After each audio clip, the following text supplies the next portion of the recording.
Welcome to part 2 of Aligning Culture with Vision in the ongoing review of dynamic leadership. At its core, dynamic leadership is about aligning people, culture, and vision, not through force, but through clarity, adaptability, and understanding. Every leader faces resistance and friction at some point. How we handle these moments determines whether we create a thriving, engaged environment or allow dysfunction to take root. People don't see the world as it is. They see it through their own internal maps. These maps shape how they interpret challenges, respond to direction, and engage with others. The greater the gap between maps, the more likely misalignment becomes. And when it comes to conflict, leaders must be the ones to adjust. Now, this isn't about lowering standards. It's about communicating in a way that gets through rather than expecting others to do the work to understand us.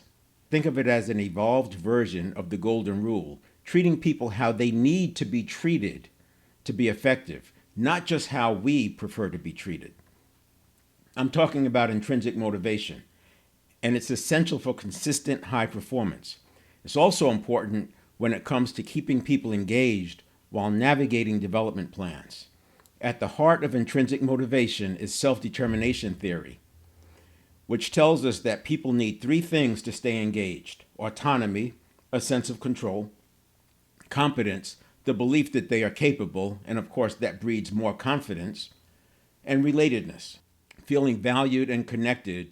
When someone is being difficult, chances are one of these needs is being threatened. Defensiveness, loss of autonomy, disengagement, a hit to competence, resistance, a breakdown in relatedness. Rather than reacting to the behavior, which, if difficult, is likely more of a reaction than a response. Leaders must look deeper, get curious about what's driving that reaction. First, I'll cover bridging communication gaps using the 4 styles framework.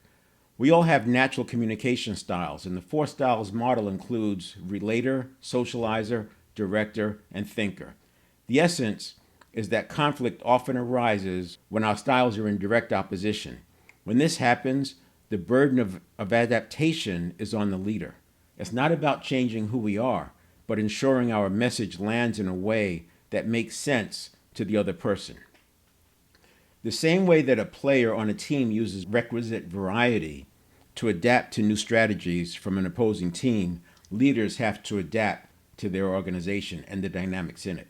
Even small differences, like the Myers-Briggs type indicator, intuitive, which is N, versus sensing, which is S. These distinctions, they can create disconnects. One person sees big picture patterns, that's the N.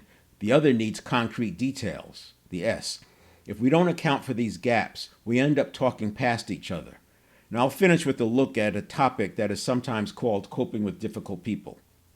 Is it really difficult people, or is it difficult reactions? Most of the time, we aren't dealing with difficult people. We're dealing with people who are reacting to conditions and triggers in their environment, especially when they're already compromised from stress, fatigue, uncertainty. Small things can trigger behaviors that we perceive as difficult. Instead of getting pulled into reacting to the reaction, leaders need strategies to bring the conversation back on track. By recognizing these difficult personality types and applying targeted responses, leaders and professionals can prevent disruptive behaviors from taking control. Instead of reacting emotionally, they can steer interactions toward constructive dialogue, strengthening their influence and fostering a healthier workplace culture. That's a good example of why it's called dynamic leadership. The landscape is constantly changing, and we have to be able to navigate whatever is thrown our way. Today, I'll share practical tools that'll help you use direct, neutral language to nudge people into their conscious mind. Trace how someone arrived at a conclusion rather than reacting to the conclusion itself, and respond in ways that reinforce autonomy, competence, and relatedness so conflicts de-escalate instead of escalating. This isn't about managing people's emotions or tolerating dysfunction. It's about addressing friction points before they turn into real problems. because small issues don't stay small. Left unchecked, they create disengagement, resentment, and even toxicity. Think of this as leadership maintenance, like weeding a garden before it gets overgrown. Let's dive into it. The first thing I want to do is talk about the 4 styles. The 4 styles is an easy framework to follow, and one that it makes it easy to have conversations about it, and it's relatable. It's something that even in this session you'll be able to experience how it works. Some of you may have heard about it before. Sometimes I first saw it in sales, but it works very well for leadership, especially in dynamic leadership, because we're constantly managing perceptions. And the more VUCA the environment, volatility, uncertainty, complexity, and ambiguity, the more things are changing. And the more things change, the more opportunities there are for disconnects or misunderstandings. Now, with the 4 styles, and this was from Alessandra and Cathcart originally when I saw it, but it's been redone and revised, and you may have seen it in different formats. Sometimes I've seen the labels different as well. Now, what I'd like you to do is think about a person in your organization to make this real, because it's not about theory, it's about application. And while I'll cover the scope, you may want to take a screenshot of the finished product so that you have it. And rather than try to learn it and say, this is what I'm going to do when that happens, it's more about applying it real time and experiencing it. So if you could think about somebody in your organization, that's important. You want to make sure that there's a good relationship, but there's more friction than you would like to see in that particular relationship. And you've tried some things, and while you get along, it's still some friction that's there. So think about somebody like that. And it's important that we do it this way that I'm going to show you, and you'll see why in a moment. But we're going to talk about 4 styles, but rather than starting with the 4 styles, I'm going to talk about how you arrive at them. Otherwise, people tend to look at the 4 style attributes and then back into what this person is, when it's very misleading. For example, if you know introverts who do public speaking or who are in sales, it's very easy to think that they're extroverts. But when you get down to it, it turns out they're introverts. A better way to tell an introvert or extrovert is how do they recharge. Extroverts recharge by being around other people. Introverts recharge by being alone. Now that's a broad generalization, but it's a lot better than looking at them, especially in the sense if you saw an introvert on stage speaking, it would be as I said, very easy to think that they're an extrovert. So the same way here, we don't want to start with the styles because you have things like confirmation bias and it backs you into the wrong perspective. So the first thing we want to do is decide, is the person direct or are they indirect? And so a person might be somewhere, if this is a midpoint, they might be somewhere over here, just for sake of argument. And that's what you want to do. You want to first decide, are they direct? And if this is 0, are they +1, +2, +3, +4 on the direct side? Or are they -1, -2, -3, -4 on the indirect side? Plot that first. And the way to determine are they direct or indirect, direct people tend to be assertive, they're fast-paced, they're going to make declarative statements. You kind of get the picture. Basically, it's a person who sounds like they know what they want, and then they're being assertive about that. Whereas an indirect person may beat around the bush, they may couch the request, they may use questions instead of making statements when a statement would be better. You get the picture. And then the other thing we want to do is look at the other axis, the vertical axis, and we're now going to look at, is this person task-oriented or are they people-oriented? And things change, so I would say look at this in the workplace, because if you're looking at it in personal, it might change. If you're looking at it around their family, it might change.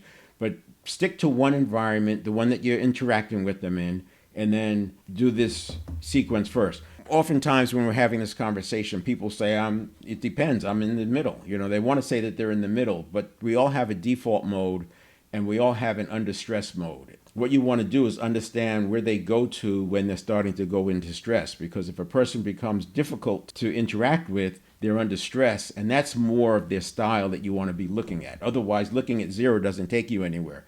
But if you look at where they go under stress, then that gives you something to work with. And then let's say that they are in the middle here on the way up to task. So this person would be a director. Now, if they were over here, if it's task-oriented and it's indirect, they would be a thinker. If they're over here, direct and people-oriented, they would be a socializer. And if they're over here, the indirect and people-oriented, they would be a relator. And I think these labels are fairly descriptive if you think about it. So you have your analyticals over here. You have the people who would gravitate towards doing more data gathering. They're going to be more precise with their language. They're looking at facts and figures as opposed to pulling something off off the top of their head. And then the director, very obviously, is going to be decisive. That's the direct part. They're also results oriented. They tend to be competitive. So let's start listing some of these: analytical, detail oriented, systematic,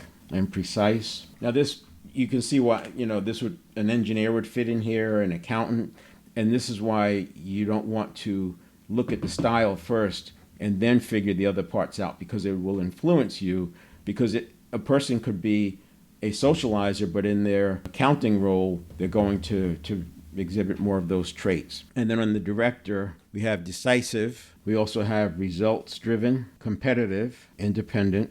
You may also think of this person as being a pragmatist. Obviously, somebody running an organization is going to exhibit some of those traits, but it doesn't mean that that person is a director. If you look at, there are people who run organizations, presidents, et cetera, and they might be over here. They might be a thinker. That's going to be fairly common because of the analytical piece of it. But when they're out in front managing or leading the organization, they're going to probably look more like a director. The socializer is going to be more like expressive. You're going to always know where they stand. Enthusiastic, persuasive, spontaneous, energetic. And I'm putting these words down here to give you a picture, give you a sense. But you can see this is going to start to sound like a salesperson. And then we have the relator, is empathetic, supportive, loyal, patient, and a good picture to think of is like a den mother, organizing things, team builder, focusing on the team. Any of these could be a team builder, obviously, but this one is going to be looking for how do we pull everybody together, let's all get along, let's find something that everybody likes doing. So you get the idea. So the purpose of this is not for you to understand what these styles are. The purpose of me providing this in the framework of dynamic leadership is to, one, show that people do have preferences. And you can go your entire life without knowing this and do just fine. But what we want to do when it comes to leading is understand people's preferences. Now, the director has more in common with the thinker and the socializer than they do with the relator. And you can see where the relator is going to value patience, the director may be a little bit impatient, and that's where it gets hard. Whereas the director is going to gravitate towards task, the relator is gravitating towards people. So when you have this catty corner going on, that's where you're going to start getting natural conflict. Now, we can't expect the employees to adjust. The leaders have to be the ones who adjust and say, I'm going to be a little slower as a socializer interacting with a thinker. I'm going to go a little bit slower. I'm going to have my facts and figures, and I'm going to tone down some of my enthusiasm. And vice versa with the thinker, they may need to speed up and not be so, I'm going to use the word anal, but I shouldn't say it that way, but that's what people might call somebody who goes deep down that thinker path. They start getting so detailed. You can see how the salespeople kind of bounce out of it. And then the same with the director and the relator, which I already talked about.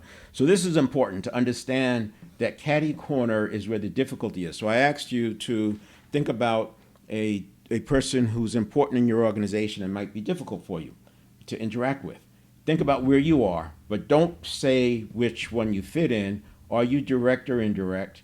And are you task or people oriented? Now, once you have that, now answer the same questions about them.